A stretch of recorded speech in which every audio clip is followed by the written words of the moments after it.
मसरापूरच्या केसमध्ये पोलिसांनी अतिशय प्रोफेशनली इन्व्हेस्टिगेशन केलं आणि आपले पब्लिक प्रॉसिक्युटर योग्य केस त्या ठिकाणी मांडू शकले।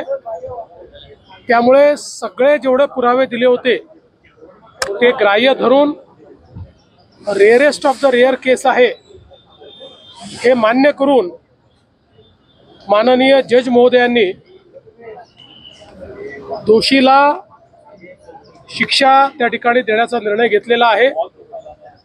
शिक्षेच्या क्वांटमवर देखील त्या ठिकाणी जो काही जिरह करावी लागते ती झालेली आहे, आर्ग्युमेंट झालेला आहे आणि आता 29 तारखेला शिक्षेचं प्रोनाउन्समेंट होईल। प्रॉसिक्युशनच्या वतीने प्रूव्ड बियॉन्ड डाऊट अशा पद्धतीनं केस प्रूव्ह झालेली असल्यामुळे त्या नराधमाला मृत्यूदंडाचीच शिक्षा द्यावी अशी मागणी करण्यात आलेली आहे। आम्हाला पूर्ण विश्वास आहे की ही मागणी कोर्ट मान्य करेल, पण मी विशेष आभार माननीय न्यायालयाचे मानणार आहे, कारण एकदा चार्जशीट दाखल झाल्यानंतर केस किती काळात संपवायची हे न्यायालयाच्या हातामध्ये असतं आणि या प्रकरणी न्यायालयाने सुट्टीच्या काळातही ही केस चालवलेली आहे।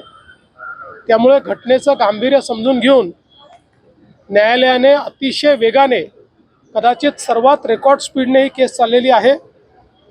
ही केस एक बेंचमार्क मानून यापुढे देखील दुर्दैवाने जर एखादा प्रकार घडला तर त्याच्यामध्ये तात्काळ न्याय मिळू शकतो अशा पद्धतीनं या केसचं उदाहरण आता सेट होणार आहे आणि म्हणून मी माननीय न्यायालयाचेही आभार मानतो। आता एकदा न्यायालयाने शिक्षेचा क्वांटम ठरवला की या संदर्भात मग सविस्तर अशा पद्धतीनं प्रतिक्रिया देता येईल। सर, लोहगडावरचं जे प्रकरण पाहिलं की मुलींना होणाऱ्या नवऱ्याचं आहे ढकलून फोन केला, समाजामध्ये अशा ज्या घटना वाढत आहेत, लग्नाला विरोध होत आहे किंवा प्रेम प्रकरण जे आहेत, काय नक्की आवाहन असणार आहे राज्याचे गृहमंत्री म्हणून?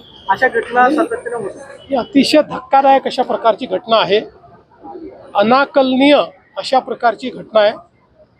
खरं म्हणजे कुठेतरी समाज म्हणून आपल्याला विचार करण्याची आवश्यकता आहे की शिकल्या सवरलेल्या चांगल्या घरच्या मुला मुलींमध्ये अशा प्रकारची दुर्बुद्धी आणि अशा प्रकारची सूडबुद्धी ही नेमकी का तयार होते, याच्या पाठीमागची कारणं काय आहेत? मला असं वाटतं की याला केवळ गुन्हेगारीचा अँगल नाही तर एक सामाजिक अँगल देखील आपल्याला त्याच्यामध्ये बघावा लागेल आणि समाजाची पण एक स्ट्रॉंग व्यवस्था उभी करावी लागेल की अशा पद्धतीची सूडबुद्धी या इतक्या तरुण वयातल्या मुलींमध्ये मुलांमध्ये तयार होऊ नये। पण एकूणच ही घटना अत्यंत धक्कादायक आहे।